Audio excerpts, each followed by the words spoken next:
Então, boa noite a todas e a todos. Sejam muito bem-vindos ao 10º ENAC, Encontro de Assuntos Contábeis. O colegiado do curso de Ciências Contábeis da Unespar, do campus de Apucarana, por meio do programa de gestão de eventos do curso, realiza nos dias 24 e 25 de novembro a 10ª edição do ENAC.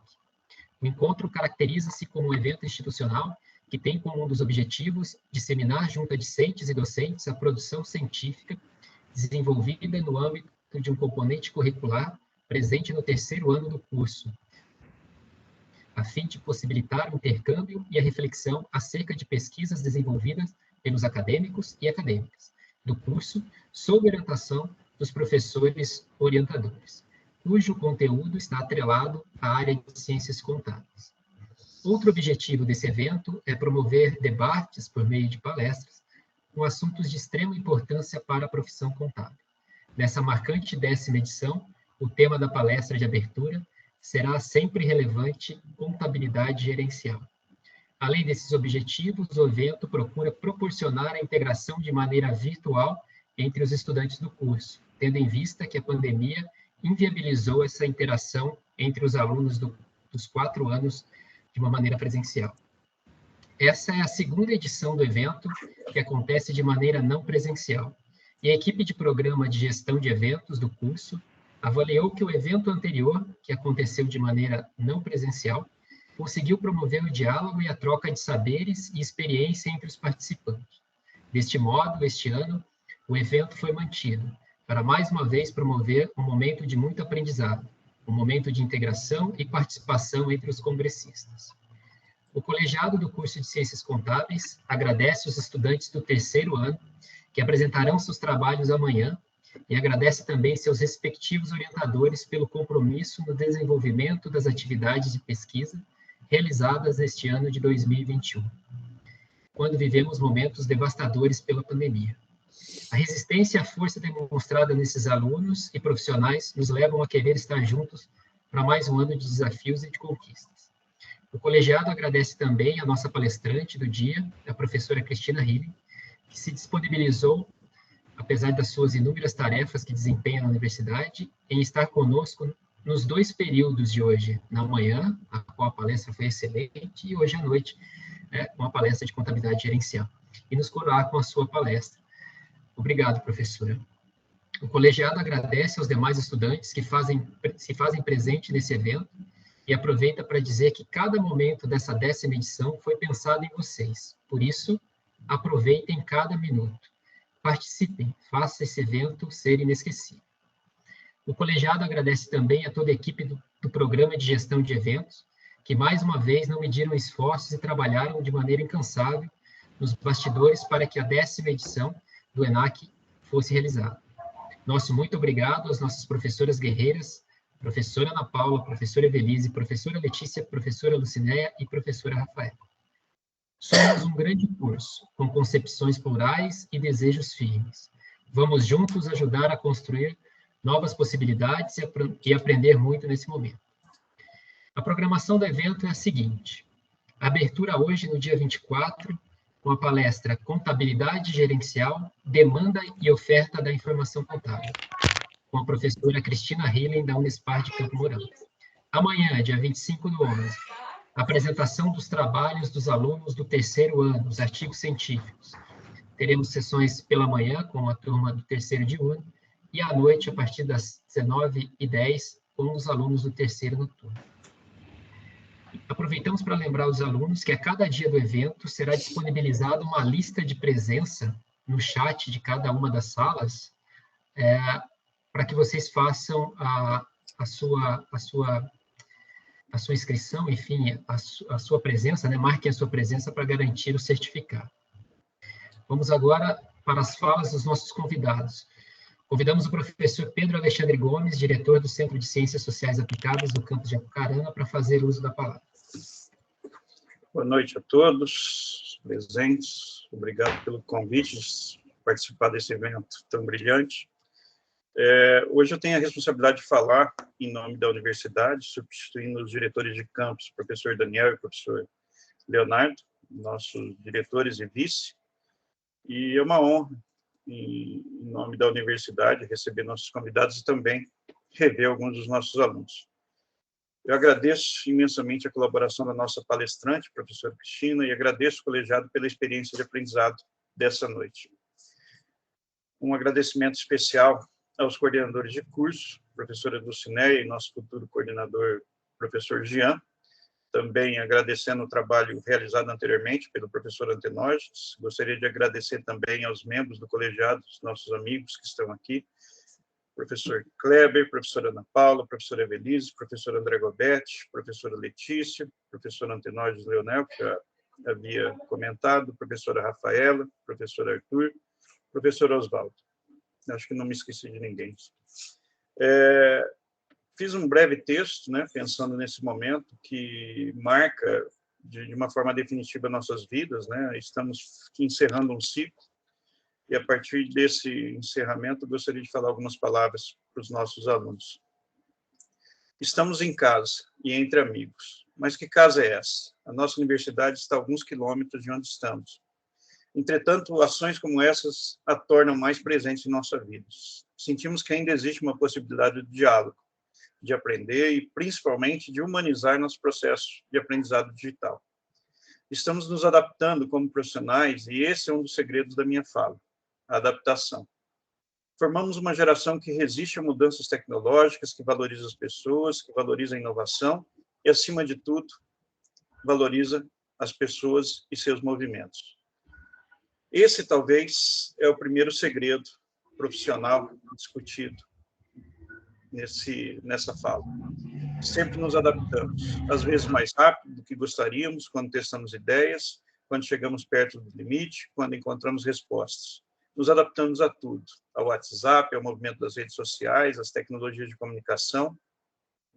Então, gostaria que vocês gravassem essa primeira mensagem, esse primeiro segredo. Você sempre vai se adaptar profissionalmente. Vamos para o segundo ponto. Somos pessoas comuns em um estado de desenvolvimento acelerado. O que significa isso? Nesse momento, talvez torne-se um grande divisor de águas entre os profissionais que somos e que seremos, que assumimos o desafio de desenvolver essas habilidades tecnológicas e melhorar também como profissionais os dias atuais das pessoas que estão excluídas desse processo. O terceiro segredo da minha fala tem a ver com a nossa memória, uma memória de pessoas que te ajudaram a chegar até onde você está aqui nesse momento. O profissional não esquece de como as pessoas são e como elas são importantes em sua carreira. Uma profissão que organiza e define alternativas e que basicamente resolve coisas. O quarto segredo que eu gostaria de compartilhar com vocês é que nós, de uma forma geral, como sociedade, precisamos de pessoas que resolvam as coisas. É simples assim. Nossos cursos deveriam pensar nisso, pensar em como ajudar e resolver os problemas, dos mais simples até os grandes desafios dessa sociedade atual. Vou me apropriar de uma ideia do escritor nordestino Ariano Suassuna. Ariano nos disse que devemos ser amigos dos loucos e dos mentirosos, e às vezes dos dois. Me sinto um pouco de cada um. Posso me colocar nos dois mundos sem problema nenhum, mas o que mais me encanta nesse mundo dos negócios é a diferença do diferente, que nos encanta pela resposta rápida, por sair do padrão e não ligar muito para algumas regras. Agora podemos chegar ao nosso último momento, e talvez o último segredo dessa fala. Pense em suas escolhas e respeite o caminho e não a foto. Existe um filme a ser traçado, existe um desenho a ser construído. Pense no filme, pense nas pessoas e pense na diferença que você fez nessa trajetória.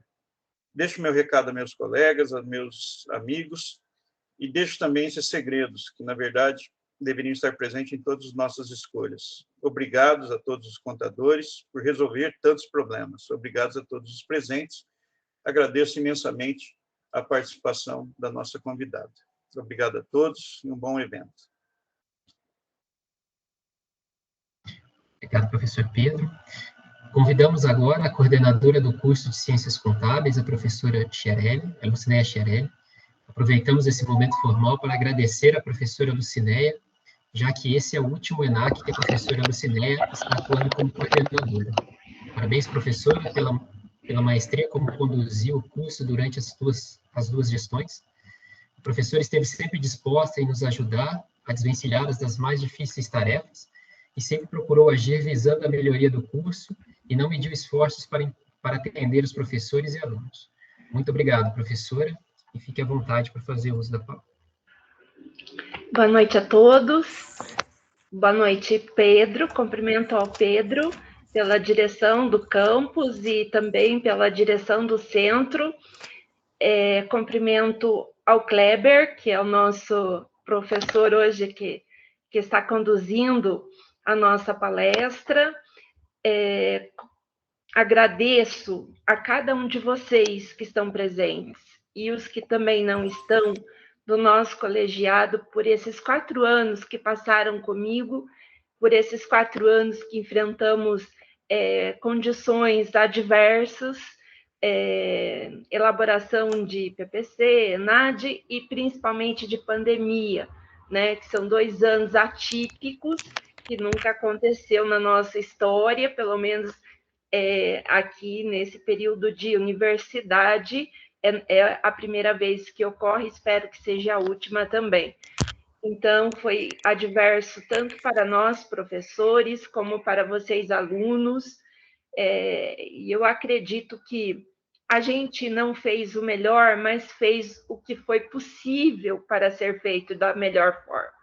Então, nós aprendemos a utilizar salas virtuais, aprendemos a utilizar Moodle, Google Classroom e outras coisas que a gente teve que ir melhorando para poder atendê-los da melhor forma possível. Dar aulas síncronas, como nós estamos nesse momento síncronos, né? Estamos nos vendo, podemos nos falar, e também tivemos momentos assim que a gente pensa, nem todos têm o melhor equipamento, nem todos têm a melhor internet, mas a gente foi dando conta de que podíamos fazer da melhor forma que cada um pôde. E eu agradeço a cada aluno que conosco está e conosco continuou nesse tempo de pandemia e lutou bravamente durante esse tempo para que a gente continuasse com o curso, continuasse com as disciplinas, e agora, ano que vem, se Deus quiser, a gente volta presencial. Então, vocês que pegaram esses 2 anos aí, eu agradeço, eu só tenho a agradecer e pedir desculpas por falhas, por erros cometidos, pela inovação, pelas coisas novas que tivemos que desempenhar e talvez muito que rapidamente. Cristina Hilli, uma boa palestra para vocês. Nós vamos ver a parte gerencial, isso é muito importante, a contabilidade gerencial para nós, e uma boa palestra para cada um de vocês. Aprenda muito com a professora Cristina, que se dispôs gratuitamente fazer essas 2 palestras em 2 períodos para nos informar melhor. Um abraço a todos. Obrigado, professora Dulcineia. Antes de apresentar a palestrante, aproveito para avisar os participantes que, após a fala da professora, os alunos e os colegas professores também, a professora irá responder as perguntas. Então, por isso, durante a palestra, podem enviar suas perguntas pelo chat, se preferirem, também no momento em que a palestra for concluída, vocês podem abrir o microfone e fazer a pergunta. Tá? Então, vamos à apresentação da professora Cristina Hillen. A professora Cristina Hillen é doutora em contabilidade pela Universidade Federal de Santa Catarina, mestre em administração pela Universidade Estadual de Maringá, especialista em gestão de negócios e também especialista em consultoria contábil em custos na UEM, graduada em ciências contábeis pela UEM, atua no ensino de graduação em ciências contábeis, orienta trabalhos de conclusão de curso e iniciação científica. Docente em regime de dedicação exclusiva no curso de Ciências Contábeis da Universidade Estadual do Paraná, campus de Campo Mourão. Docente permanente do Programa de Pós-Graduação em Ciências Contábeis, o PCO, da Universidade Estadual de Maringá.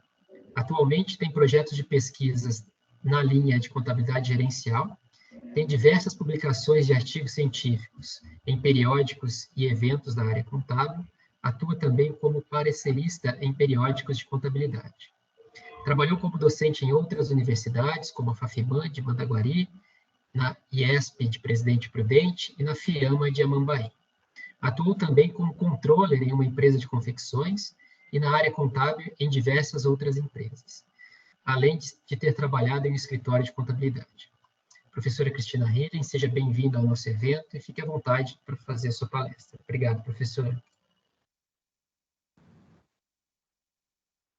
Boa noite. Antes de dar início à minha fala, agora do período da noite, a nossa conversa, novamente eu agradeço aí nas figuras da professora Luciné e do professor Kleber, o colegiado de Ciências Contábeis aí de Apucarana, pelo convite para participar e contribuir com o evento de vocês. Fiquei muito feliz e agradeço pelo convite. Bom, eu vou começar a falar hoje com vocês. Aliás, começar não, voltar a falar um pouquinho, só que agora com um outro público. Há uns ou outros, eu acredito que talvez estejam aí, né, novamente, para me ouvir, sobre a contabilidade gerencial. Então, eu vou compartilhar com vocês um material. Deixa eu ver.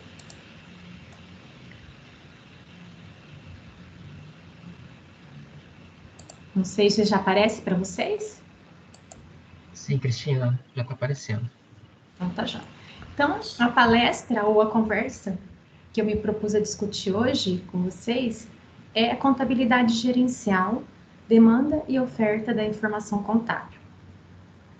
Bom, antes de entrar em alguns pontos da parte prática que eu trouxe para essa discussão, eu resgatei também um referencial teórico, porque como até o próprio professor Eudícibus traz em seus materiais, não existe a teoria sem a prática e vice-versa. Então, eu trouxe o referencial teórico, a literatura, para sustentar e trabalhar em paralelo com as questões práticas que eu vou apresentar. Aqui eu apresento nessa tela algumas definições do que vem a ser contabilidade gerencial. Por que que eu achei importante trazer essa definição? Em função do público, porque eu não sei se de repente alunos da primeira série estão participando, para eles terem mais ou menos uma noção também do que eu irei falar. Então, o que vem a ser a contabilidade gerencial? Existem várias definições, eu selecionei algumas, e, por exemplo, eu vou apenas reforçar essa primeira, que é do Horngreen e outros, de 2004, que define aí a contabilidade gerencial como o processo de identificar, mensurar, acumular, analisar, preparar, interpretar, comunicar informações que auxiliam os gestores a atingir os objetivos organizacionais. Então, assim, essa é uma definição que aborda aspectos que na segunda definição de João Bavo tem relação e nas posteriores também, que é justamente o envolvimento com o planejamento, controle e tomada de decisão, o envolvimento de usuários como os gerentes, para uso específico dentro da organização, certo? Envolvendo aí aquele todo de planejar, avaliar e controlar internamente a organização. Então, as informações geradas pela contabilidade gerencial, elas visam dar suporte ao processo de decisão e visam aspectos estratégicos da organização. Por isso, ela é direcionada aí para os usuários internos. Então, diante dessas definições, eu destaco agora essa questão que remete ao título da palestra, que é a questão da demanda e da oferta da informação contábil gerencial. No caso, a demanda, como eu reforcei agorinha, tem relação com os usuários internos. De forma geral, envolvem aí gestores, administradores e o corpo diretivo em geral, proprietários, né? E a oferta de informação contábil, ela tem relação justamente com a disponibilização de informações financeiras e não financeiras, visando justamente esse processo decisório. E essas informações envolvem, por exemplo, o desempenho de diversas unidades de negócios, das diversas áreas e sub-áreas, como também dos indivíduos. Isso se nós pensarmos em questões financeiras. E se nós pensarmos em questões não financeiras, a lista ela também, por exemplo, reportando aspectos da capacidade produtiva, aspectos políticos, sociais e ambientais, questão da imagem da empresa, questão de atuação dos concorrentes, produtividade dos indivíduos, ou seja, informações de forma geral que dão suporte ao processo de tomada de decisão. E o que a gente percebe é que nesse contexto de demanda e oferta da informação contábil gerencial, houve um processo evolutivo, assim como a contabilidade de forma geral. Por quê?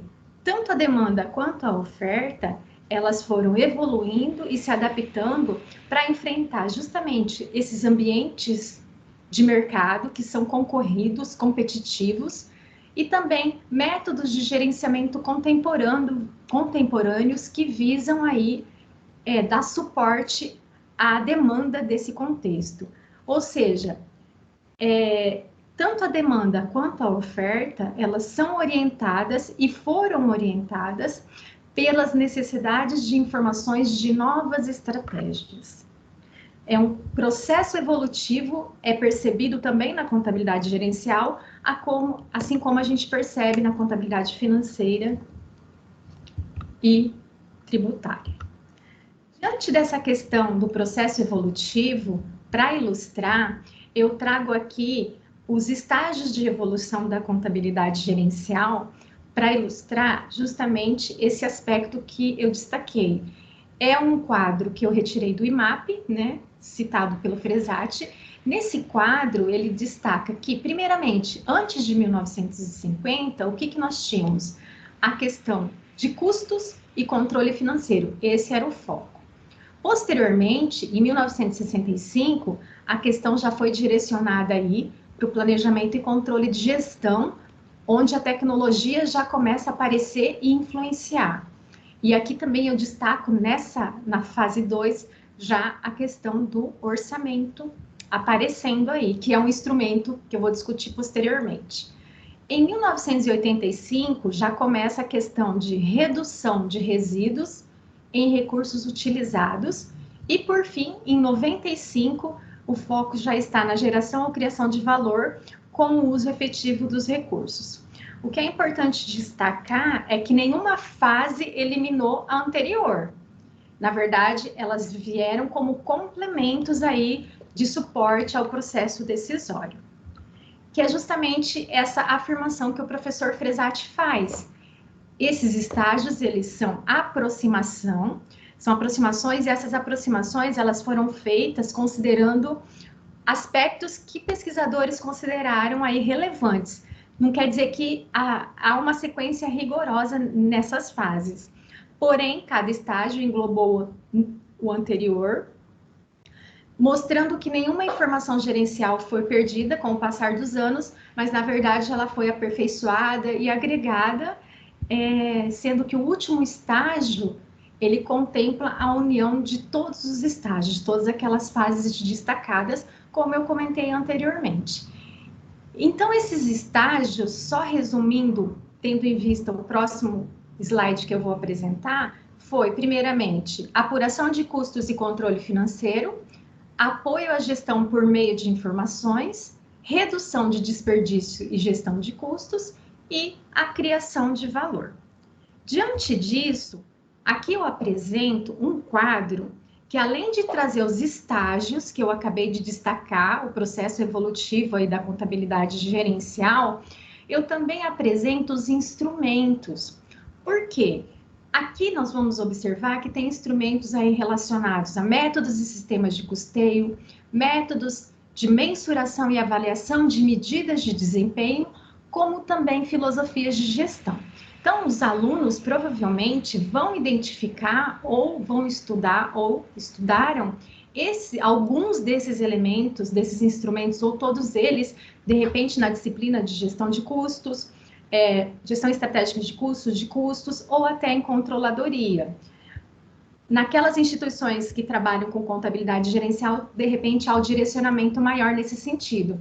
Mas não quer dizer que vocês, quem está vendo em custos ou em controladoria, não tenham acesso a esses instrumentos. Tem, eles são trabalhados de maneira separada, mostrando aí a importância da contabilidade gerencial para a contabilidade como um todo, para o processo de tomada de decisão. Aqui eu destaco o orçamento, justamente porque é esse instrumento que eu vou trazer algumas discussões práticas para vocês, que é, como eu destaquei anteriormente também, ele tem relação com aquele segundo estágio. Já ele começou a aparecer no segundo estágio. Então, por que o orçamento eu destaco nesse momento? Porque ele é um dos instrumentos mais utilizados para gestão e tomada de decisão em diferentes empresas com portes, diferentes setores e regiões do mundo. Isso foi afirmado por Mussi em 2016 e novamente em 2021, porém essa é uma afirmação presente em diversos estudos internacionais, na literatura internacional também isso é evidenciado. Então, agora eu preciso destacar para vocês o que vem a ser esse instrumento orçamento. Ele é um instrumento que faz parte da contabilidade gerencial, para que ela atinja o seu objetivo. Tá, mas o que vem a ser isso? O Welch é um autor seminal da área de orçamento e ele define como um plano administrativo que abrange todas as fases das operações da empresa para um período futuro definido.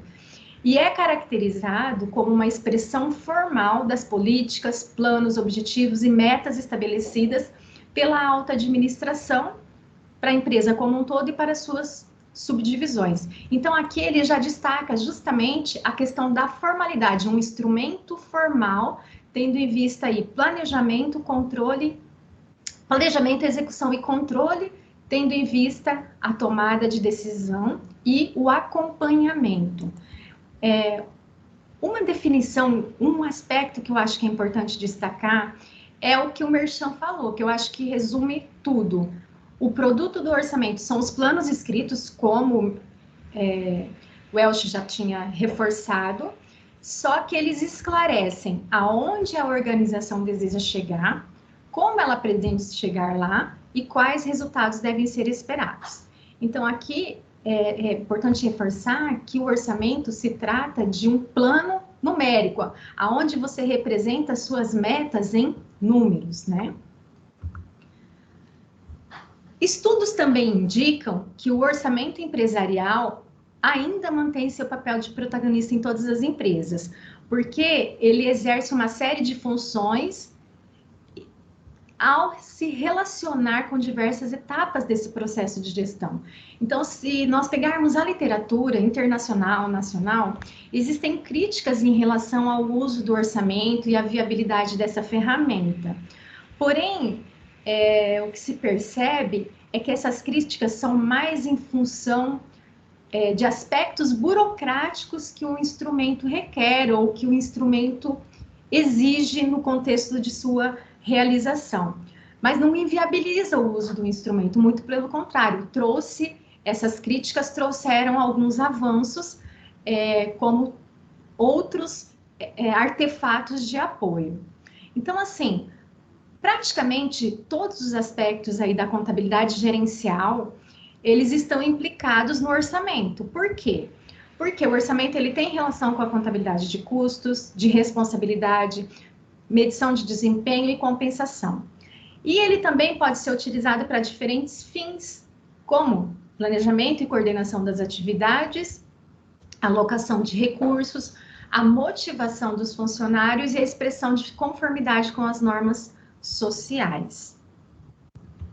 Bom, para ilustrar todas essas questões que eu abordei no slide anterior, aqui eu trago uma figura que ilustra essa questão dos objetivos do ciclo orçamentário. O que acontece? Nós temos justamente aquele ciclo de planejar, executar e controlar, né? Então, o orçamento, ele vai materializar os planos sob forma de valores, como eu já havia falado. Aí vai acontecer a execução, que vai permitir a avaliação da performance e do próprio sistema, certo? Como também o controle, de forma cíclica. Então, aqui eu trouxe justamente para mostrar que é o orçamento, um instrumento específico, porém ele também depende de planejamento, de execução e de controle, tá?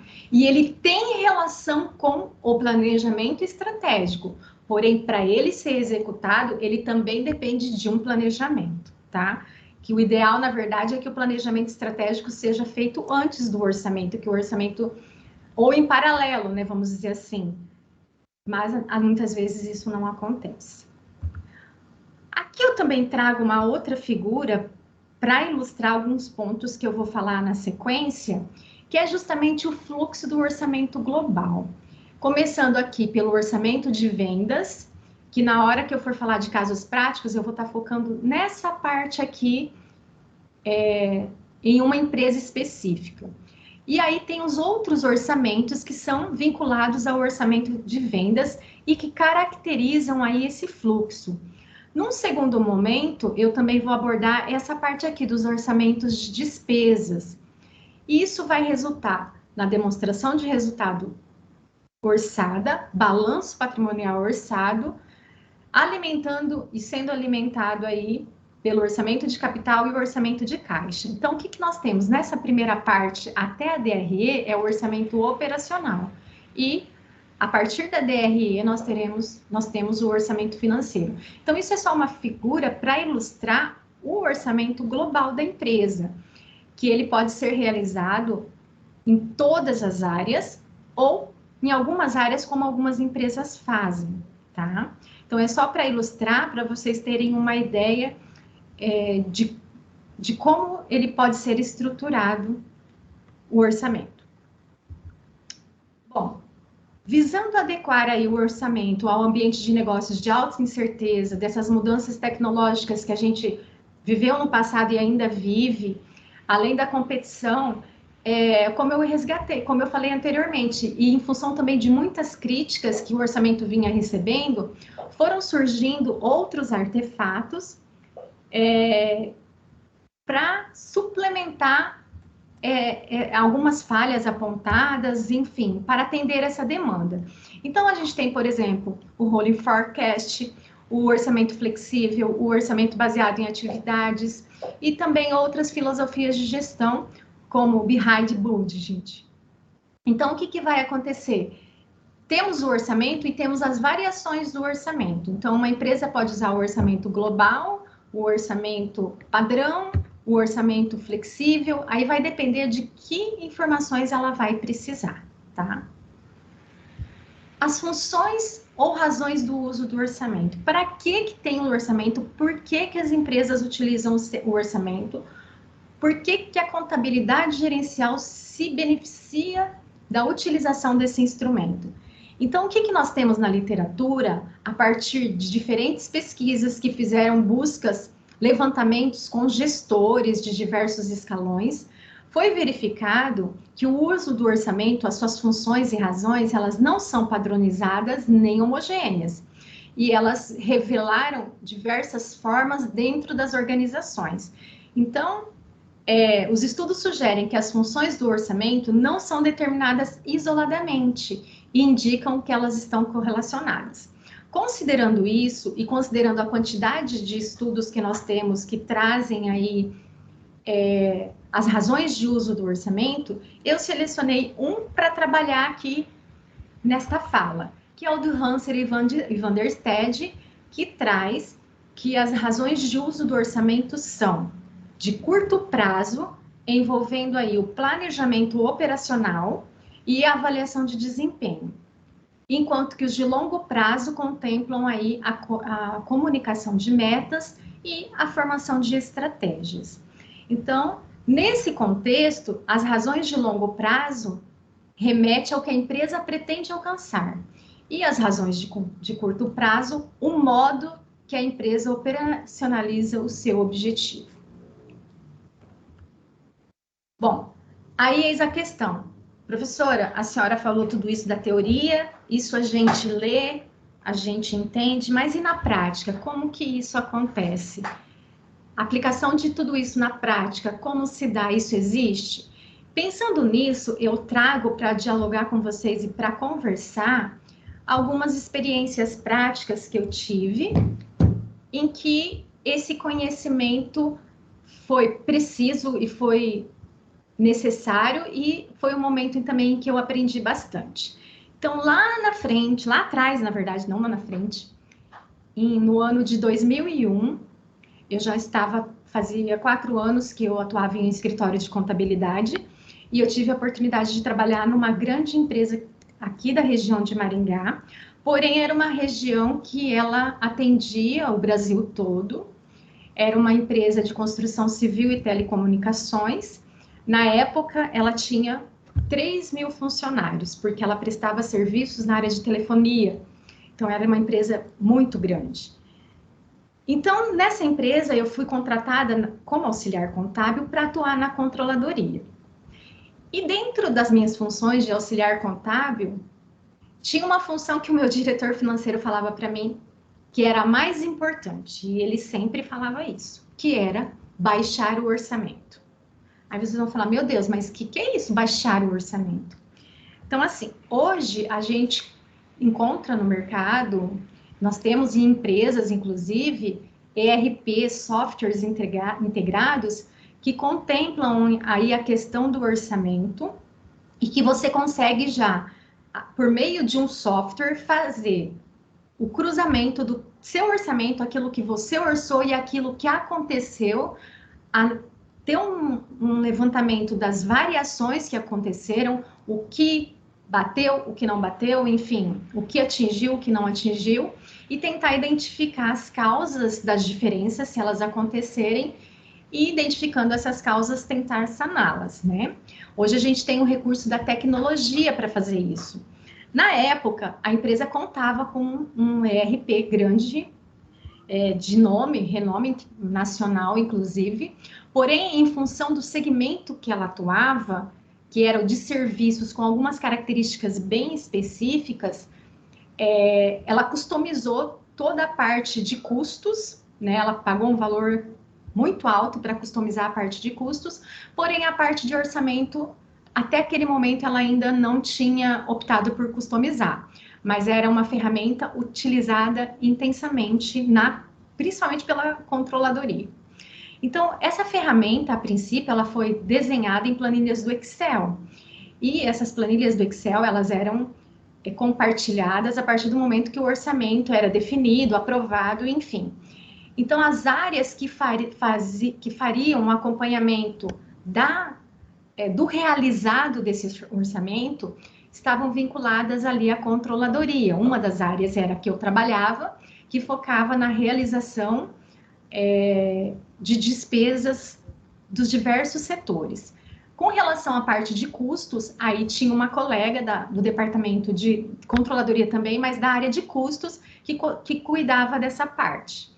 Então, em relação à área que eu cuidava, o que eu tinha que fazer? Todas as despesas que chegavam e que eram lançadas, eu tinha que fazer um controle para verificar quais despesas estavam sendo lançadas e que precisavam ser baixadas e de quais verbas elas teriam que ser baixadas conforme o que vinha evidenciado no documento. Então, ali era um trabalho minucioso, porque eu tinha que ter um controle em relação àquelas verbas que eu estava baixando, mesmo porque muitas vezes a verba necessária para fazer a baixa, para suprir aquele gasto, ela já tinha acabado. E eu não podia deixar de baixar, então eu também teria que fazer a baixa. Mas como fazer isso? Então eu tinha que ter um controle paralelo para poder fazer a baixa desse orçamento. E depois prestar as contas para o controller e para o diretor financeiro, né? Então era um trabalho delicado, porém eu via ali a importância do orçamento. Era algo que a gente sempre era lembrado, não esquecer de baixar o orçamento, porque eles acompanhavam isso, o financeiro, a parte de diretoria financeira e o controller acompanhavam isso todos os dias. Então, um furo ali prejudicaria a tomada de decisão. Ali era uma coisa intensa, nessa empresa em questão, porque ela era prestadora de serviço, demandava muitos gastos, envolvia muitos aspectos aí. Então, era uma coisa bastante exigida, vamos dizer assim, mas que se fazia importante. Essa minha experiência nessa empresa, de alguma forma, ela foi operacional, Por quê? O meu papel lá era olhar o documento, analisar o documento, fazer a baixa.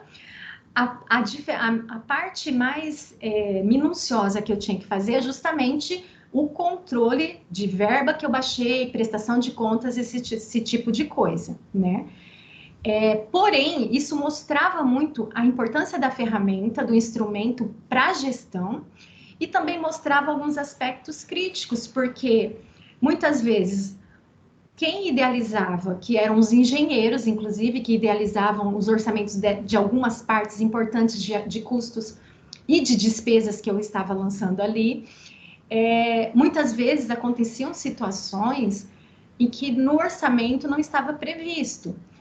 Eu até comentei hoje de manhã que, por exemplo, se você vai fazer uma obra de instalação ou de manutenção e que envolve um período com muita chuva, muitas vezes acontecia de você fazer a manutenção, choveu muito, você perde toda aquela manutenção, então você tem que novamente ter gastos para fazer aquela manutenção. E aí, a verba já foi consumida. Como fazer? Então, tudo isso eu tinha que apontar ali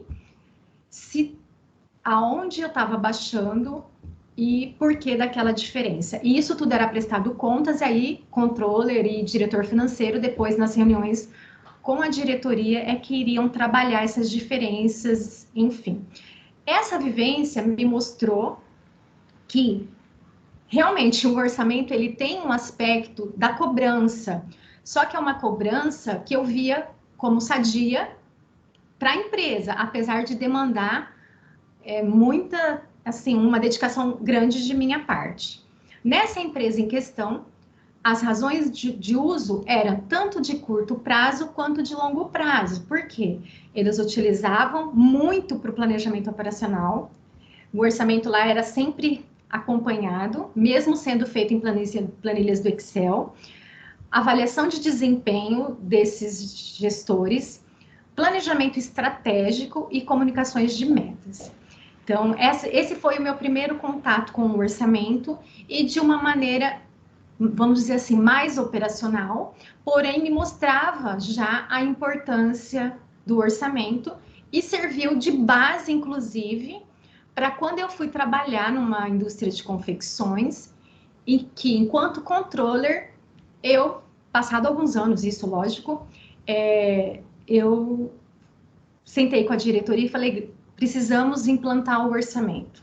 Tendo em vista os rumos que a empresa queria tomar, tendo em vista as questões de sucessão eminente, então aí a gente começou a discutir as questões do orçamento. Além disso, também tinha um ponto primordial que eu nem comentei hoje de manhã, mas que é relevante destacar, que era a necessidade e a vontade de aumentar o mix de produtos, mas para isso envolvia toda uma parte produtiva da empresa e a gente também tinha um agravante de ter uma produção terceirizada de toda a parte de costura.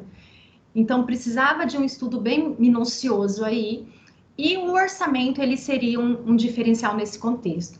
Então, começamos elaborando aí um planejamento estratégico, que não teve muito sucesso logo de cara. E depois nós partimos para o orçamento. Assim, uma dificuldade, empresa familiar, era uma empresa familiar de médio porte. Então, assim, tinha aquela filosofia, mais ou menos, eu sou dona do dinheiro, eu faço o que eu quero. Então, isso, por um lado, não ajuda muito no processo de gestão dos colaboradores, né?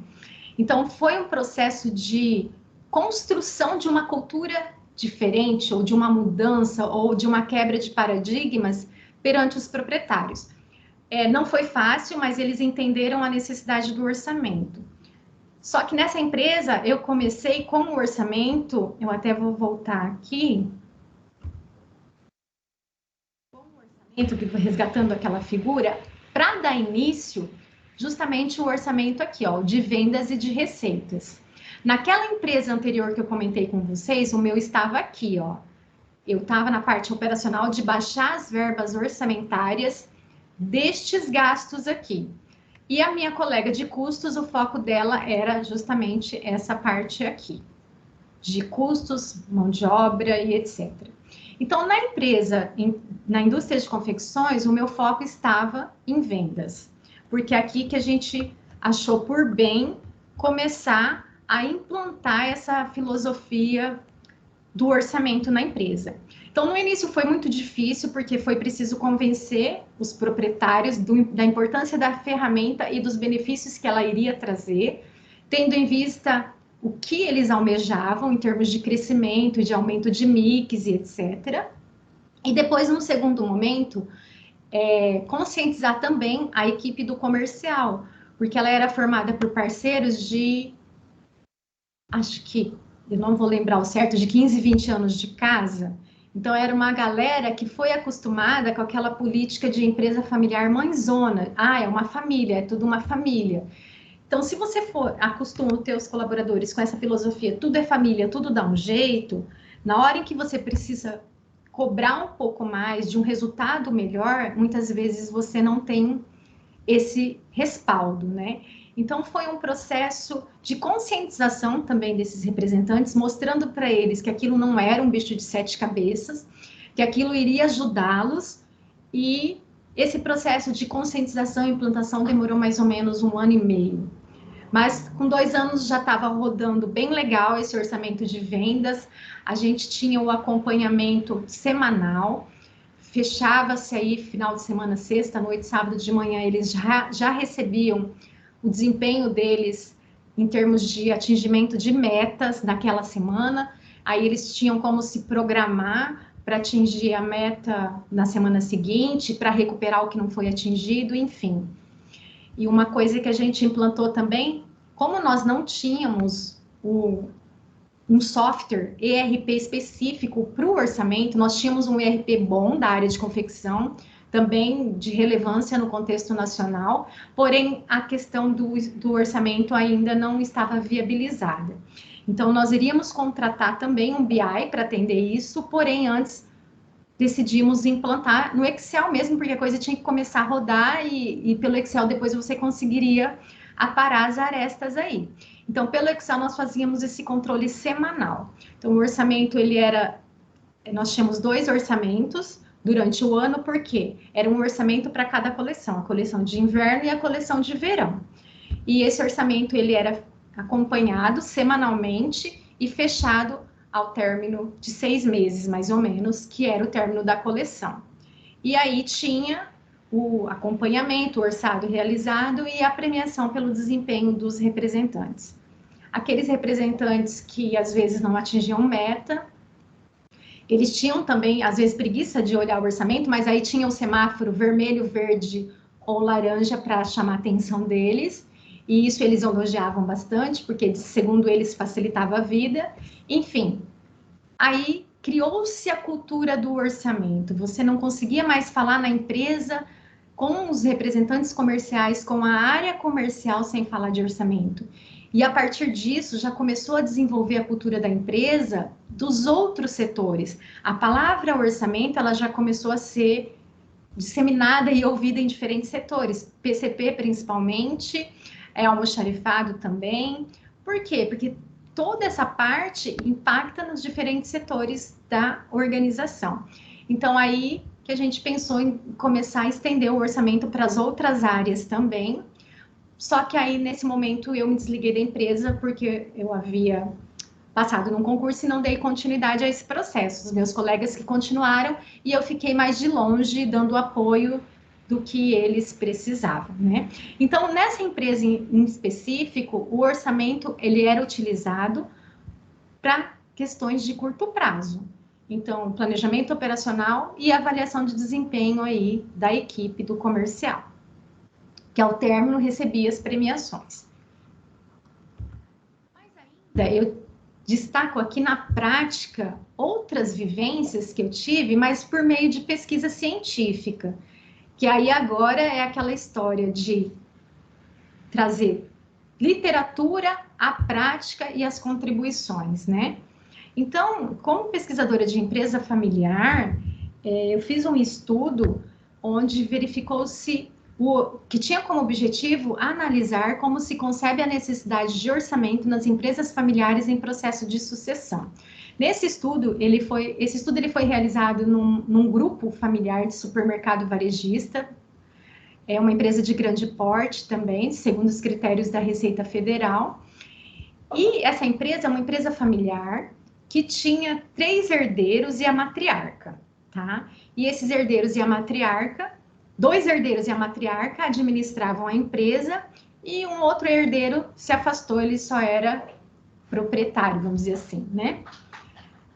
E as decisões dessa empresa tinha todo o envolvimento da família que influenciava em todas as estratégias. Então, o que aconteceu nessa empresa? O patriarca, ele adoeceu, o pai fundador adoeceu, e diante da doença dele, que era grave, todo mundo sabia que logo ele iria faltar, começou-se a movimentação, tendo em vista o patrimônio, que não era pequeno na época já, né? E a questão dos herdeiros e tudo mais. Então, a princípio, eles criaram já a hold familiar para distribuição do patrimônio, e aí começou-se a falar de questão orçamentária e tudo mais na empresa. E começou-se um movimento, vamos implantar o que a gente precisa fazer. Houve a contratação, inclusive, de consultorias para dar o suporte para essa equipe, para essa empresa, né? Só que aí o patriarca faleceu e aí perda, esse momento abalou muito a família, houve alguns desentendimentos entre os filhos, entre os irmãos ali, enfim, aí parou o orçamento. Só que aí a empresa, ela começou a ter um crescimento, vamos abrir filial, e começaram, acho que abriram 2 ou 3 filiais, mas aí se depararam, peraí, nós temos capacidade para abrir mais quantas filiais? Até onde a gente pode crescer? A gente pode abrir a transportadora para dar suporte? A gente pode abrir outra filial em determinado local do Paraná? Como que está isso? Qual é a nossa capacidade de distribuição? A gente pode abrir o que mais nesse contexto do varejo de supermercados? Aí eles sentiram a necessidade de fazer o orçamento. Então, diante disso, começou-se a discutir novamente sobre o orçamento. E, além disso, a matriarca, já cansadinha, falou que logo queria se desligar da empresa. Então, ela começou, mesmo não conhecendo muito da ferramenta, ela começou a gente precisa organizar. A fala dela preciso organizar, eu tenho que deixar as coisas organizadas. E aí começou-se a trabalhar o orçamento. Porém, essa empresa, ela estava vivenciando essa questão de sucessão, mãe ali, logo querendo deixar, alguns herdeiros, dos 2 herdeiros que atuavam, nenhum já estava, não queriam mais continuar na gestão, eles queriam só ficar de longe acompanhando, enfim, começaram esses movimentos. E, logicamente, nesse contexto, o orçamento ia se fazer relevante. Porém, ao começar a implantar esse orçamento, a pensar em desenhar esse orçamento para esse grupo, o que os consultores depararam, e até o próprio controller do grupo? A dificuldade da base mesmo, aceitar essa ferramenta e aceitar esse tipo de controle. Aí, aquela crítica que a literatura traz, a questão da burocratização, a falta de flexibilidade, alguns aspectos que a literatura traz, que as pessoas às vezes têm aversão ao orçamento, mas que isso, na verdade, pode ser muito bem remediado com ferramentas adicionais ou ferramentas mais flexíveis que o orçamento também possui. Então, assim, eles começaram esse movimento de implantação. Nessa empresa em questão, no momento em que eu fiz o estudo, eles estavam movimentando para fazer a sucessão da matriarca e dos herdeiros, certo?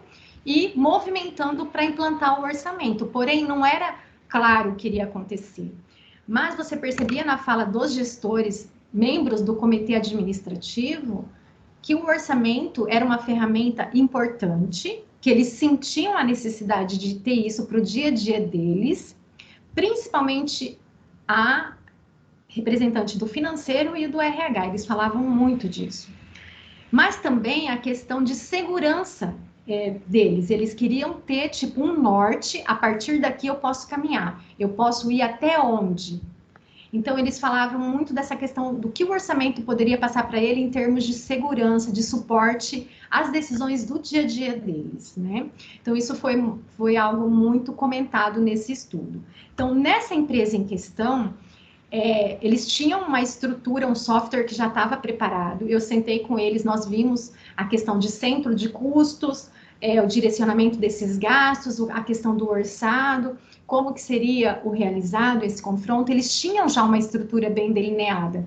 Porém, colocar na prática era o grande problema, tá? Nessa empresa, a razão do uso do orçamento era o planejamento operacional e formação estratégica, tendo aí como antecedentes dessas razões a questão da sucessão do patriarca falecido, a política de expansão das filiais, que foi marcante aí, e a sucessão agora da matriarca e dos herdeiros. Uma coisa que é importante destacar, que ao terminar esse estudo, ficou uma questão, uma inquietação. Mas tá, como que seria o orçamento numa empresa que está vivenciando a sucessão e que tem um orçamento delineado? Como seria isso? E essa inquietação que deu início, que deu origem a esse segundo estudo, que foi realizado numa empresa, numa indústria de produtos alimentícios, visando aí compreender a construção social do planejamento e controle orçamentário no contexto da sucessão intergeracional em uma empresa familiar. Essa investigação ela aconteceu em 2019, nessa indústria de alimentos de médio porte. Essa indústria, o que é importante destacar aqui, ela é uma indústria que nasceu de uma ideia inovadora de produto do proprietário, do fundador. Então, ele era um professor universitário que teve uma ideia de um produto e que tem até questão de patente envolvida, que ele recebeu junto com outros parceiros, enfim. E ele queria aperfeiçoar essa ideia e ele conseguiu e criou um produto inovador, um segundo produto inovador, só que era um produto que não era muito conhecido no mercado e ele precisou fazer todo um trabalho para o produto ser conhecido e aceito, para depois a empresa começar a dar um boom aí, vamos dizer assim. Então, foi um trabalho formiguinha por parte desse proprietário, sempre com o apoio da matriarca, da esposa. Chegou num certo momento, ele era professor universitário, pediu exoneração e quis se dedicar somente à empresa. E ele ficou se dedicando só à empresa e a empresa cresceu. A empresa cresceu e os filhos também cresceram. Dos 3 filhos os herdeiros que a empresa possui, somente o primogênito, que é engenheiro de alimentos, que decidiu seguir na empresa.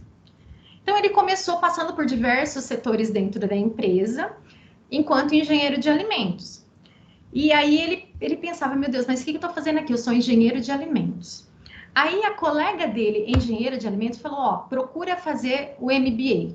Vai atrás de um MBA que você vai entender o que está acontecendo. E ele foi.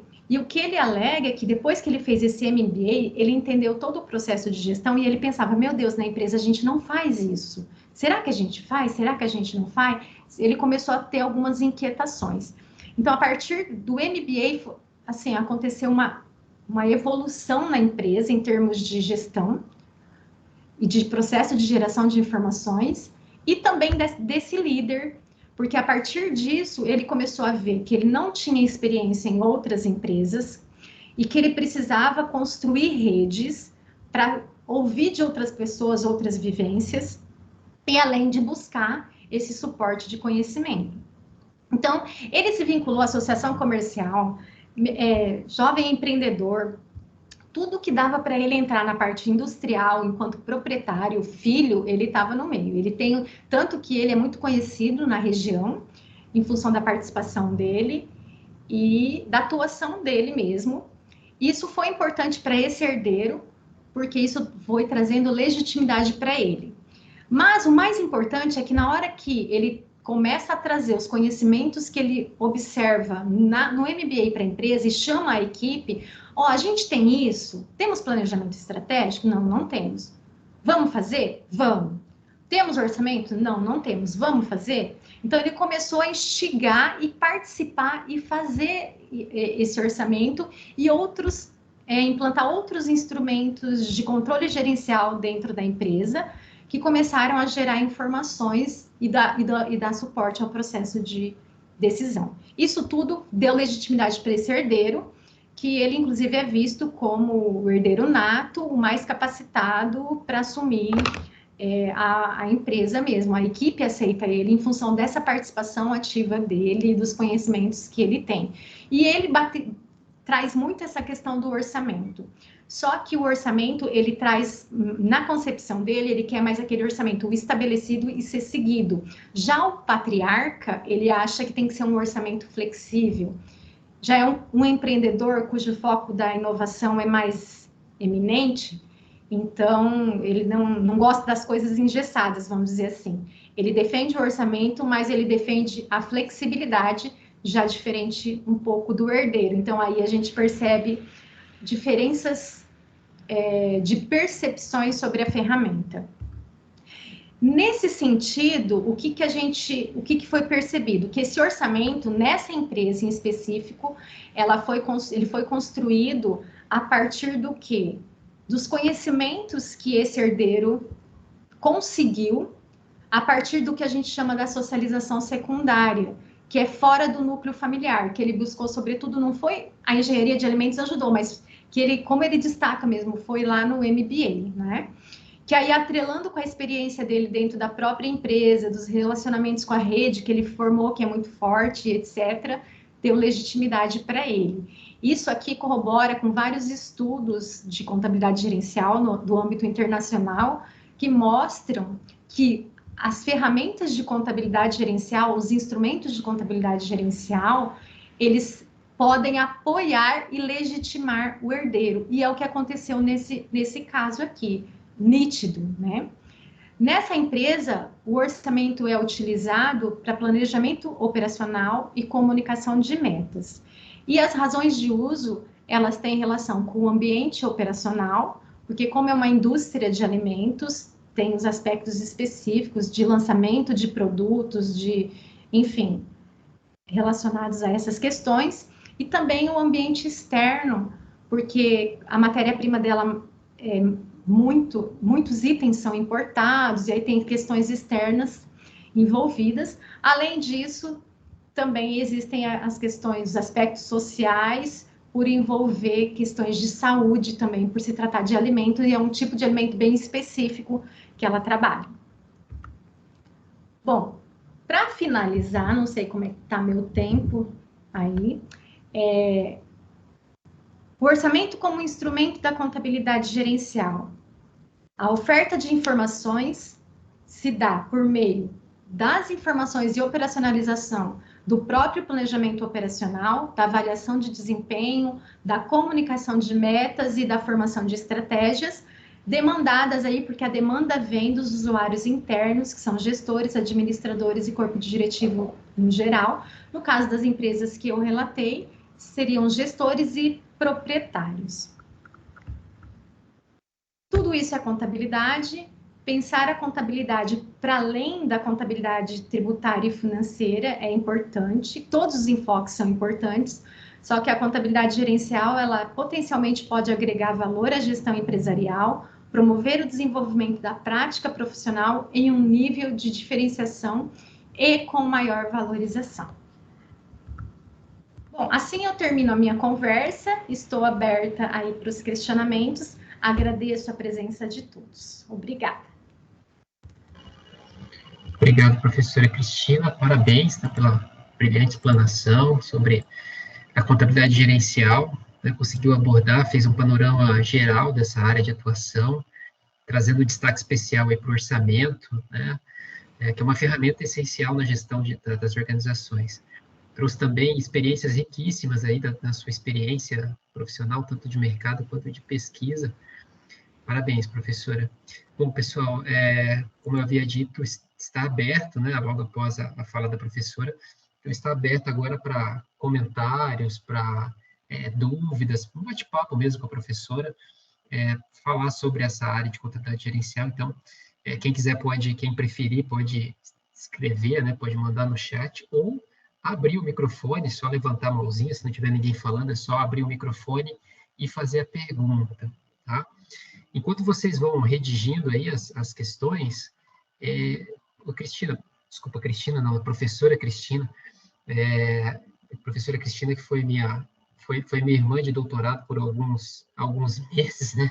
Depois a gente acabou ficando órfão, né, professora Cristina? E aí a gente acabou sendo adotados por pais, você por pai e eu por mãe, né?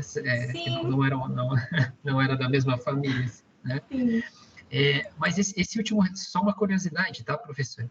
Esse último relato que você traz, né, dessa empresa do ramo alimentício, é justamente da sua tese? Foi o objeto da sua tese, é isso? O sujeito da sua tese ou não? Sim, foi a minha tese, que aí eu utilizei uma lente sociológica para entender esse processo de construção do orçamento nesse contexto de sucessão. E aí eu usei a lente da construção social da realidade. Por isso que eu trago a socialização secundária, porque em termos de herdeiros, quando a gente fala de empresa familiar, eles têm um vínculo, muitas vezes, na maioria das vezes, um vínculo forte com a família, com aquele núcleo familiar. E isso caracteriza a socialização primária. A partir do momento que ele vai para a universidade e vai atuar em outros mercados, conhecer outras coisas, aí caracteriza a socialização secundária. E com esse olhar que eu busquei entender o sistema de controle gerencial, a contabilidade gerencial dessa empresa e, principalmente, o orçamento nesse contexto. Legal. A Letícia que está preocupada, né, professora Cristina, por conta da teoria que a Ilse deve estar cobrando ela toda a aula, né, para apresentar. Tá, e a gente passou por isso, da Letícia. Não, a teoria eu acho que já tenho definido. Eu acho que a única coisa que está definida até então é a teoria. O resto, não Mas sei. Isso é muita coisa, viu, Letícia? Isso é muita coisa. E aí já fico com medo como é que eu vou falar dela depois, né? Trazer ela nos resultados. Mas tudo bem. Eu só fiquei aqui pensando, né? Na apresentação da professora, o que me passava pela cabeça era, certamente a tese dela foi sobre orçamento. E daí ia mais ainda, né? Eu acho que ela foi orientanda do professor Lavarda, ele que pesquisa bastante disso, né? Já estou sabendo. Sim, foi isso mesmo, professor Lavarda, que foi o meu pai que me apoiou nessa luta, mas foi muito bacana, foi uma etapa importante, foi bem legal porque você começa a ver a realidade de outras empresas e a dinâmica e a cultura de outras empresas também. Então, por exemplo, eu trabalhei muitos anos numa empresa familiar que eu tinha um amor assim fora da casinha. Eu até falava com meus patrões, nossa, parece que eu sou dona, mas tudo bem, disfarça, falava para eles. E você vai vivenciar, fazendo o estudo de caso nessas duas outras empresas, você começa a perceber o dia a dia, você percebe algumas semelhanças de comportamentos, de atitudes, porém sustentadas por outros aspectos. Então, assim, é muito interessante. E aí reforça até um aspecto que o professor Pedro comentou lá no início da fala dele, aquela questão que ele falou dos segredos. Isso nas empresas que eu pesquisei e passei, a questão de adaptação, a questão da inovação, a questão de pessoas e os movimentos das pessoas, isso é muito forte. E como eu utilizei e me aprofundei muito em teoria sociológica, não tem como fugir desses elementos e é denso, mas vale a pena porque o que movimenta as empresas são as pessoas. Então a gente tem que estar aberto para entender e para poder contribuir.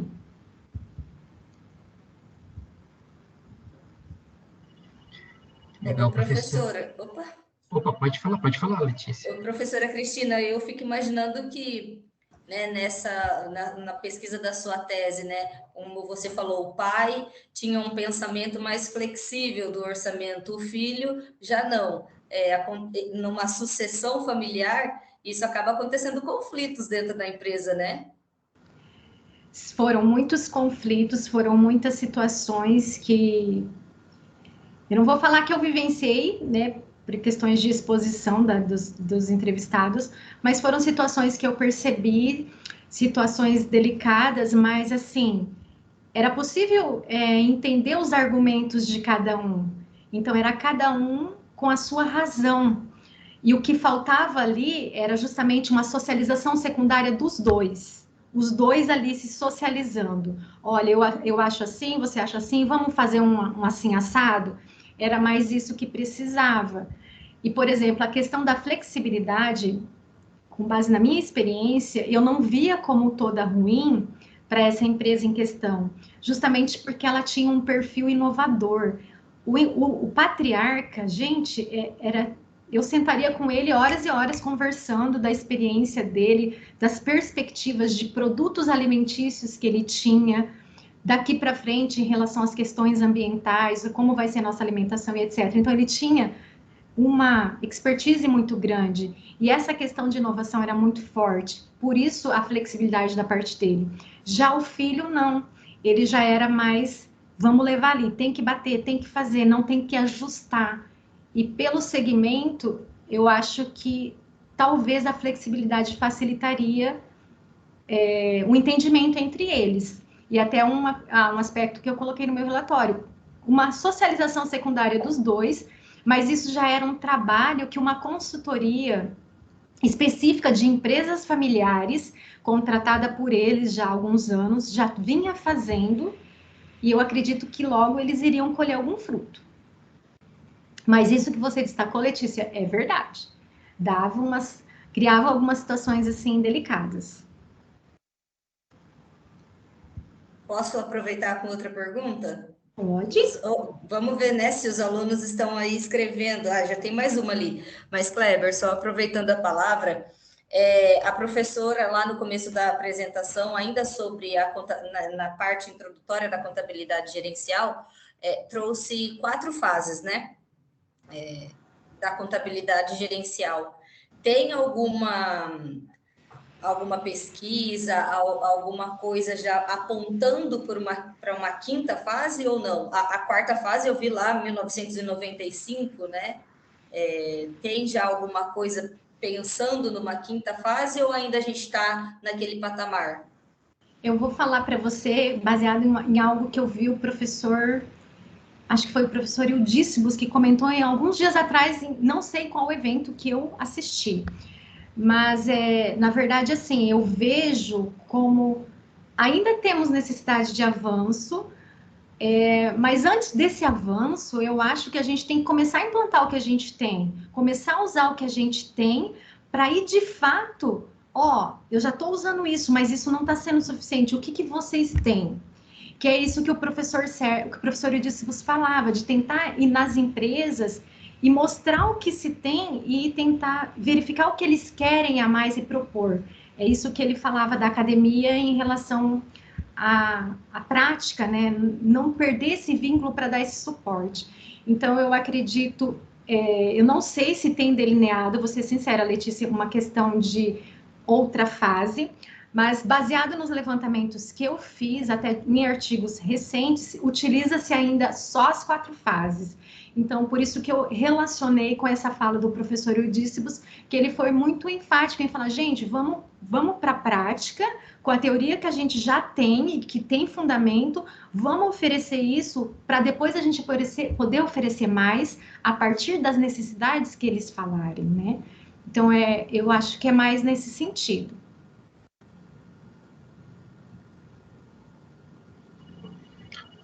Muito bom, professora Cristina. A gente tem uma pergunta no chat do Maicon. Maicon, eu vou tentar fazer a pergunta, caso tenha alguma dúvida da professora Cristina em respondê-la, e você fica à vontade, tá, Maicon, em abrir o microfone e falar. Ele escreve assim, professora, no orçamento, para mais controle e planejamento, como era o envolvimento na folha e na linha de crédito? Tinha muito a visão na empresa ou nas empresas para aumentar as vendas, por exemplo? O Kleber, ele pergunta isso em relação a qual empresa? Em relação a que eu trabalhei enquanto controller, que implantei de vendas? Maicon, você está por aí? É nessa empresa que a professora Cristina trabalhou? Isso, ou qualquer outra também, que ela já tem vivenciado. Maicon, o que você... Reforça o que você perguntou, por favor. Se os donos tinham a visão da linha de crédito na folha assim, de pagamento, né? Com o planejamento e o controle do orçamento. Sim. Sim, eles tinham essa visão, porém, uma coisa é você ter a visão e isso não está formalizado, né? Então, lógico, tinham as conversas com os bancos, tinham as conversas com o RH, necessidade de contratação para atender a demanda em função de um orçamento de vendas, para se atingir as metas e etc. Tudo isso tinha. Só que, assim, o que estava formalizado no papel, vamos dizer assim, que servia de referência para alimentar, inclusive, os outros setores, era o de vendas. Aí a próxima etapa seria um dos outros setores. Mas todas essas informações tinham, mesmo porque se não tinham, eu passava para eles. E nós tínhamos reuniões semanais, toda segunda-feira tinha reunião semanal, e ali eu fazia o relato de todos os levantamentos, tudo que eles precisavam e tudo mais. Tinha sim, não estava formalizado, mas nós tínhamos. Beleza. Te respondi, Marco? Te respondi? Respondeu sim. Uhum. Obrigada. Por nada, obrigada a você pela pergunta. Os demais alunos, colegas, querem fazer alguma pergunta? Senão eu vou começar a relacionar minhas 250 questões que de manhã a Cristina não teve tempo de responder. Cleber, você me assustou de manhã, você falou 650, eu falei, uau! Eu perdi, e o computador nem suportou todas as que eu tinha anotado, agora só estou com 200. Ó, das duas umas, ou ficou tudo claro que eu falei, ou na verdade fez um nó na cabeça deles. O que essa professora está falando? O professor André levantou a mão. Professor André, fica à vontade. Olá, boa noite. Professor André. Parabéns pelas palavras, professora Cristina, né? Muito bem colocada aí a sua fala. Pensando agora os estudantes, né, que alguns já estão saindo da Unespar, né, indo para o mercado de trabalho, muitos já atuam, né? Eu gostaria que você dissesse, na tua visão, né, encontrando todos esses desafios aí na empresa que você atuou, nas empresas, né, qual seriam as habilidades que os estudantes precisam, de fato, desenvolver para que eles consigam atuar nessa área? A gente percebe que tem um grande campo de atuação, né, professora? E, como você disse, as empresas, em geral, elas têm uma carência muito grande no sentido de trazer mais essa parte gerencial, a parte de controladoria, aplicar mais os artefatos, né? Tem um espaço muito grande para se atuar e para ganhar dinheiro, né? Inclusive como profissional aí da área. Daí eu gostaria que você dissesse, na tua visão, quais são as habilidades e competências assim decisivas para a pessoa poder atuar com a contabilidade gerencial. Obrigada, professora Dá, pela pergunta. Primeira coisa que eu destaco, ser curioso, mas aquela curiosidade construtiva, certo? E, além disso, dedicação. Mas não só isso.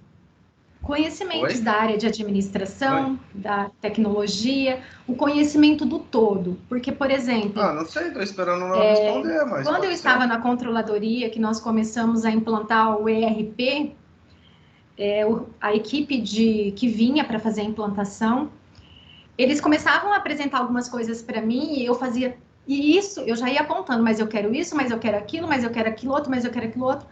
Aí eles falavam, nossa, Cristina, você está vendo lá na frente, você está anos-luz, calma. Mas por que eu estou destacando isso? É porque, tipo, eles me ofereciam o que eles tinham disponível, o que aquilo me traria de benefício, só que eu não podia ficar limitada àquilo, eu tinha que sempre olhar o todo, eu tinha que olhar o meu PCP, eu tinha que olhar o meu almoxarifado, eu tinha que olhar o pessoal do comercial, mas eu tinha que olhar o chão de fábrica, então eu tinha que olhar o todo, eu tinha que olhar a contabilidade, tinha que olhar o financeiro, tinha que olhar o meu RH, então eu tinha que estar antenada com tudo, então por isso que eu falo da curiosidade, é sempre tentar fazer os links, buscar algo além, quais alternativas a gente tem, como tudo isso está interligado, eu acho que é importante. Então, eu falo que a gestão como um todo, aí envolve conhecimentos da área de administração, envolve conhecimentos da área da psicologia também, se eu falar para você, porque cansei de atender, como eu falei hoje de manhã, funcionários que falavam, não tem que ser assim. E eu falava, você vai ter que me convencer, me convence. Mas você tinha que ter todo um cuidado para mostrar para aquela pessoa que ela tinha que mostrar o que ela queria e eu tinha que mostrar para ela que aquilo não ia dar certo. pessoas com muito tempo de casa. Então, eu falo que a psicologia também ajuda. Não que eu sou psicóloga, mas aí eu tinha o amparo de uma equipe que me ajudava nesse momento. A questão sociológica também, questão ambiental a gente também vivenciou, porque, como eu comentei de manhã, eu fui ajudar o pessoal a pesar resíduo sólido, vamos separar resíduo sólido, a gente tem que ir. Então, além de tudo, eu acho que a gente tem que ser aberto, não é porque tá na controladoria, porque ser controller, nariz empinado, não, muito pelo contrário. O seu resultado depende da dedicação e comprometimento da sua equipe, e esse comprometimento depende do seu comportamento e das suas atitudes com essas pessoas. E isso requer que você estude, que você leia, que você tenha empatia também, para poder conciliar todo esse conhecimento. Sem falar de direito, sem falar de outras áreas que não tem como não falar em contabilidade gerencial, até pelo próprio objetivo dela, não tem como falar, não, eu só vou olhar os instrumentos, não tem como.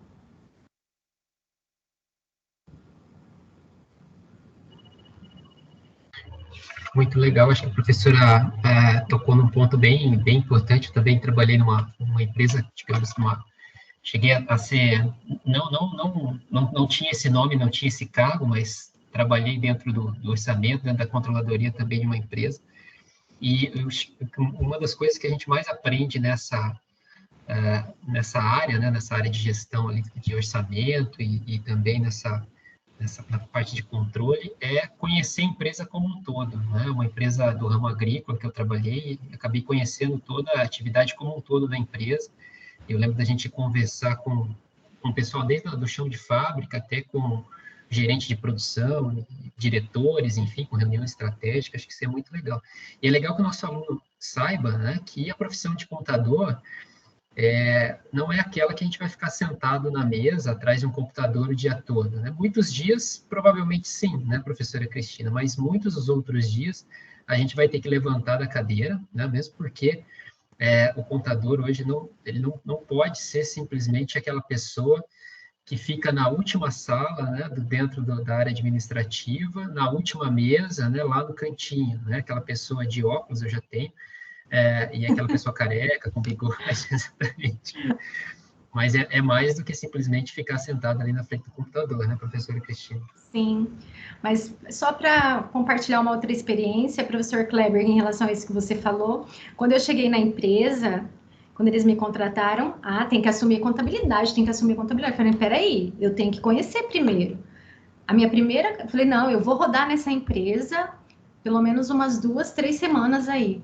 O que eu fiz? Eu fiquei em todos os setores, fiz fluxo de processo de todos os setores, para ver como que era. Para depois eu poder pensar, tá assim, tá, como que pode ser melhorado? Então, assim, foi um trabalho que não é contabilidade, montar fluxo, conversar com as pessoas, entender processos, entender o software que eles utilizavam na época. Então, para você se dispor a fazer isso, você tem que estar aberto e ser curioso mesmo, estar ali disponível e querer ouvir as pessoas. Então, é bem isso que você falou, é o todo mesmo, Kleber. Professora Lucinéia levantou a mão. Professora Lucinéia, fica à vontade. É um comentário, sobre o orçamento, porque eu sou da área pública, e a área pública a gente começa a contabilidade em cima de um orçamento. Se você não tem orçamento, não se faz contabilidade. Então, a importância de se fazer orçamento também na área privada, né? Isso é de grande valia para que a empresa ela possa se estabelecer e ver quais são os seus ganhos, né? De onde vêm suas receitas, de onde vêm os seus ganhos e também aonde que ela está aplicando seu dinheiro, de que forma. Acho que foi o Christian, não sei, que fez uma pergunta sobre a aplicação, sobre financiamento também da empresa, como é que é controlado, tudo isso. Então, a gente realmente precisa ter esse instrumento de controle, que é muito importante para que a empresa, mais uma afirmativa, né, que a empresa possa gerir de uma forma que ela vá depois dar lucro, né, que ela vai se manter no mercado. Eu acho que está muito atrelado à questão da continuidade sustentável dela, né? E eu falo isso, por exemplo, eu brinco com os meus alunos, quem faz orçamento doméstico, quem faz o orçamento familiar? Aí eles falam que eu sou doida. Mas eu falo, gente, peraí, vocês não controlam as receitas que vocês ganham, o salário de vocês e o que vocês gastam? Então, a mesma coisa eu falo para as empresas, assim, como eu dei o exemplo de manhã das facções, eles ficaram muito felizes de quando eu sentei com aquelas 3 facções e falei, vamos montar o orçamento de vocês? Ainda falei para eles, se não quiserem me passar os valores, mas preencham aqui para vocês terem um norte. Expliquei para eles. Então, assim, é um instrumento simples de fazer, mas para a pessoa, pelo menos, ter uma noção de onde ela está e aonde ela pode chegar. Então, independente do porte, eu acredito piamente que o orçamento pode fornecer informações diferenciadas aí para a continuidade da organização, assim como a professora Lucinéia destacou. Professora Evelise, fique à vontade. Perfeito. Eu queria complementar a professora Cristina pela sua fala, duplamente, né? Eu também acompanhei no período da manhã e Obrigada, a professora trouxe esses exemplos práticos que eu achei que foram engrandecedores também. Os alunos nos deram retorno, né? Os alunos da manhã, eles gostaram bastante da sua fala e eu acredito que hoje, nesse momento também. Ainda estamos em tempo, né? Estamos recebendo as perguntas dos nossos alunos. E a pergunta, um comentário que eu queria, né, fazer, vai um pouco próximo ao que você falou agora com relação ao tamanho das organizações, sobre ser necessário, independentemente do tamanho, ou se a gente está falando de um orçamento familiar, ou de uma pequena empresa, de uma grande empresa. A minha pergunta é mais uma reflexão, não que tamanho seja sinônimo de sucesso, né, de uma empresa de sucesso, mas é uma pergunta mais no sentido de as empresas pequenas não fazem orçamento porque elas não são grandes? Ou elas não são grandes porque não fazem orçamento, né? Uma coisa puxa a outra, a gente consegue fazer essa associação, consegue identificar que o orçamento poderia ser uma ferramenta para que a empresa ela alcançasse novos resultados, né? Novas possibilidades? Particularmente, eu não sei se elas não são grandes, principalmente empresa familiar, porque não fazem orçamento. Por que eu falo isso? 2 empresas em que eu tive a experiência, dessas que eu relatei, não vou citar quais, mas os proprietários foram claros para mim, falavam assim, não vem com história de controle, não vem com história de engessar mais, não vem com história de crescer mais, eu não quero mais, eu não aguento mais. E aí eu pensava, gente, mas o cara tem um patrimônio desse, tem uma empresa dessa, uma estrutura dessa, e ele já não está com pique para tocar. Mas por que ele não pensa em alternativas diferenciadas para a empresa crescer?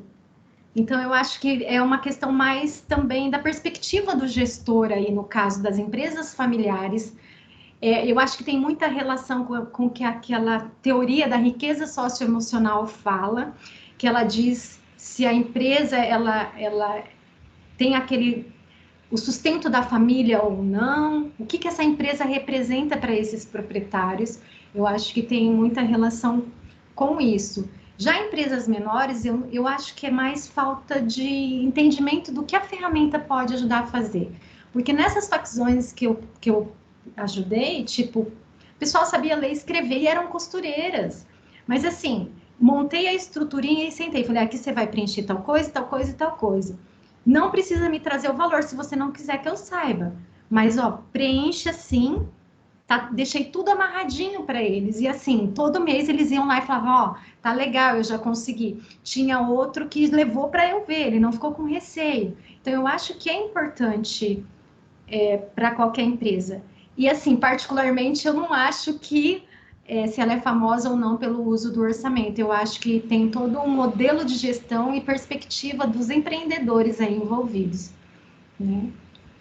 Uma questão cultural também, né? Sim. Por exemplo, essa empresa de alimentos, o empreendedor é anos-luz na nossa frente, assim, em termos de alimentos, tá?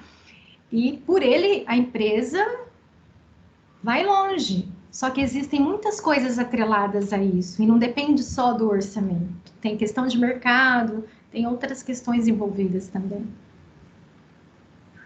Professora Evelise, não sei se te respondi. Sim, perfeito. Muito obrigada. De nada.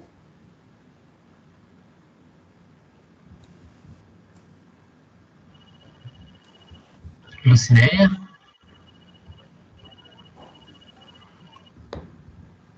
Vou fazer mais uma colocação, uma perguntinha. Eu trabalhei numa grande indústria que tinha aqui em Apucarana, de perfumes, hidratantes, essas coisas que mulher gosta bastante. E era bem grande até, e vendia razoavelmente bem. Tinha uma linha de shampoo, condicionador, sabonete. E daí eu era contratada para fazer a parte de marketing da empresa. Mas eu verifiquei que o custo dos produtos estavam sendo assim vendidos, a empresa estava vendendo produtos abaixo do seu preço de custo. E eu fiz esse levantamento e passei para a proprietária. E daí ela só me respondeu assim: você é paga para fazer marketing, não custos dos nossos produtos. E daí não foi um tempo, assim, eles fecharam a indústria. Eu acho que eles já iam fechar mesmo, alguma coisa nesse sentido, mas eu não sabia sobre esse assunto. Mas o quanto custo também está atrelado ao orçamento. Sim. Né?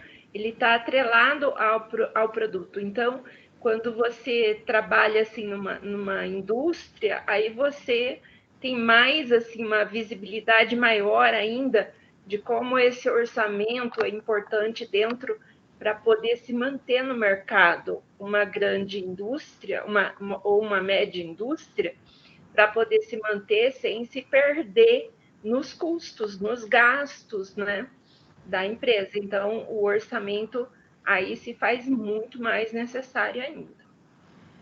E é interessante, igual você fala do produto e do custo. Por exemplo, na confecção, tem algumas características específicas. Por exemplo, tinha produto que não tinha viabilidade nenhuma, que demandava bordados assim, fora da casinha, que demoravam muitos dias para serem feitos, e as peças saíam muito caras. E aí a gente lá falava, meu Deus, para que deixar isso no mix de produto? Para que deixar isso na coleção? Mas aí a proprietária, que ela é estilista, ela falava, é o cheiro, tem que ter. Vai vender muito? Não vai. Eu crio, não é para vender muito, mas é para mostrar a identidade da marca. Então, tinha tudo isso atrelado. Quando eu via esse tipo de produto, eu já sabia, é o cheirinho, não vamos nem mexer. Por quê? Ela era bem resistente no sentido de mexer com essas peças, porque ela era bem ciente que eram peças que não tinham viabilidade nenhuma, mas que tinha para atender uma demanda muito específica. Mas deixa a própria peça por si só morrer, que era o que acontecia. Não adiantava chegar e falar, essa peça não tá legal, o custo dela não adiantava, né?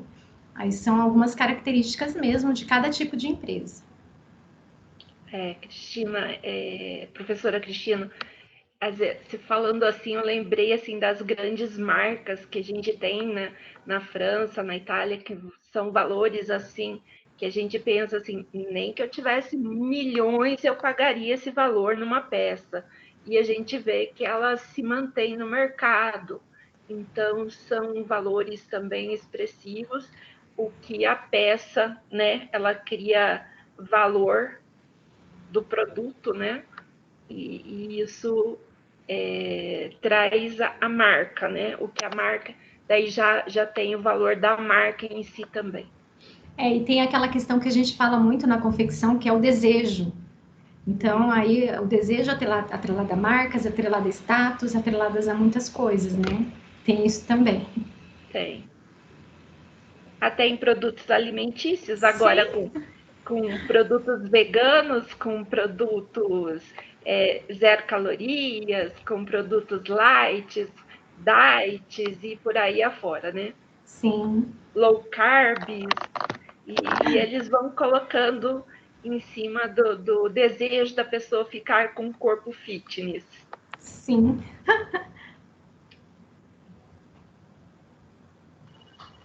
Obrigada. Fernanda, obrigada a você, Luciné. Excelente, pessoal. Reforçando para os alunos, a professora Evelise deixou no chat a lista de presença, então peço para que os alunos entrem e registrem a presença. Aproveito também para reforçar que amanhã, a partir das 19h10, no período noturno, né, nós teremos as apresentações dos trabalhos dos alunos do terceiro ano. Teremos 4 salas acontecendo de maneira simultânea. Então, os alunos congressistas, né, aqueles que não são do terceiro ano, que os alunos do terceiro ano estarão em suas respectivas salas apresentando seus trabalhos, os demais congressistas poderão escolher entre essas 4 salas ali, qual sala assistir. Foi passada a programação, vocês podem procurar pelo tema que mais agrada e, a partir daí, fazer a escolha de uma das salas, tá? Lembrando que a gente vai ter 2 apresentações em intervalo e depois mais 2 apresentações de trabalhos. Então, o aluno ao ingressar na primeira sala, por exemplo, ele decide entrar na sala 1 ou na sala 2, enfim. Ele fica até a hora do intervalo, assina uma lista de presença e depois, na hora do intervalo, ele pode mudar de sala e depois, nesse segundo horário, né, com as outras 2 apresentações, teremos uma nova lista de presença, tá? O pessoal está reclamando do link. Alguém tinha levantado a mão, baixou, mas eu não consegui pegar quem era que eu estava falando, não consegui ler. Pessoal, ainda podemos fazer perguntas, estamos em tempo, se alguém quiser. Vocês conseguiram perceber quem levantou a mão? Eu perdi. Não? Talvez seja o horário, professora Cristina, também estou começando a ver mãozinha para tudo. É muita reunião, você vê a mãozinha levantada a todo momento. Talvez ninguém levantou. Assombração de reunião. Olha, Kleber, a mãozinha que estava levantada era da Lucinéia, que eu vi, e da professora Evelise. Eu acho que elas abaixaram, acho que foi então, isso. Acho que foi isso. Então tá bom. Então tá joia. Gente, alguém tem mais alguma questão para a professora Cristina? Senão vou fazer uma última e breve questão para a professora, para a gente poder fazer o encerramento. Não? Professora Cristina, só para encerrar, né, a gente tem essa área da contabilidade gerencial, que é importantíssima ali, mas a gente vê em muitos escritórios que ela, até por uma própria condição do escritório, enfim, muitas vezes ela não acontece, né? Eu queria saber da opinião, assim, o que a professora tem de percepção, se um aluno que queira abrir o seu próprio escritório quando terminar a universidade, né, quando fizer o seu exame de suficiência e conseguir a sua carteira, abrir o seu escritório, você acha que existe espaço para esse aluno oferecer esse tipo de serviço, né, serviço gerencial, serviço de orçamento, e se é possível cobrar esse valor do cliente? Falasse um pouquinho sobre talvez essa possibilidade de mercado, né, de produto que o contador pode oferecer. Professor Kleber, eu acho que tem espaço nos escritórios também, só que isso vai depender, na minha opinião, do perfil do cliente e do perfil desse aluno enfrentando esse escritório. Porque vai depender dele oferecer esse produto para o cliente e do cliente entender e querer esse produto. Olha, que bacana, eu quero essa informação, me ajuda, eu preciso. E o contador está disposto, a gente pode fazer isso, pode montar um orçamento, isso vai te ajudar em tais momentos. Eu acho que há possibilidade, porém, vai depender mesmo do perfil dos envolvidos. Agora, a questão da cobrança, aí eu já não sei. Porque, assim, a gente sabe que existem essas questões de honorário, que às vezes a empresa troca de escritório porque o concorrente diminuiu o honorário. Só que o concorrente não faz o que o escritório anterior fazia. Então, aí eu já não sei, mas o que eu defendo é que se você faz um bom trabalho, se teu cliente percebe isso, ele vai te valorizar. A não ser numa situação muito extrema em que ele não vê utilidade no que você faz. Isso é o que eu percebo, né? Joia, professora Cristina, ótimo. Bom, a gente agradece, professora Cristina, pela palestra, né, por proporcionar esse bate-papo conosco. Foi extremamente rico, tanto de manhã quanto agora no período noturno. A professora conseguiu abordar aí vários elementos da contabilidade gerencial para o nosso aluno, acho que é de extrema importância, né, para o nosso aluno de contabilidade ter esse conhecimento geral, essa explanação geral com relação à contabilidade gerencial. Muito obrigado, professora, tá? E aos demais, aos professores envolvidos, aos alunos, a gente agradece demais. Obrigado, professora. Eu que agradeço, professor Kleber, professora Jancineia, todo o colegiado da Unespar Campus de Apucarana pelo convite. Espero que eu tenha contribuído com algumas inquietações ou reflexões, enfim, algum barulhinho aí na cabeça dos alunos. Estou à disposição para trocar ideias sobre algumas inquietações e eu desejo sucesso na continuação do evento, que os alunos aproveitem que também é um momento importante essa etapa aí dos artigos científicos que ocorrerão amanhã. Mais uma vez, muito obrigada e sucesso no evento de vocês. Obrigada, professora. Obrigado, Cristina. Manda um Muito abraço para o obrigada, Marcelo, professora. por favor. Será entregue. Obrigada, Kleber. Um abraço para o Marcelo.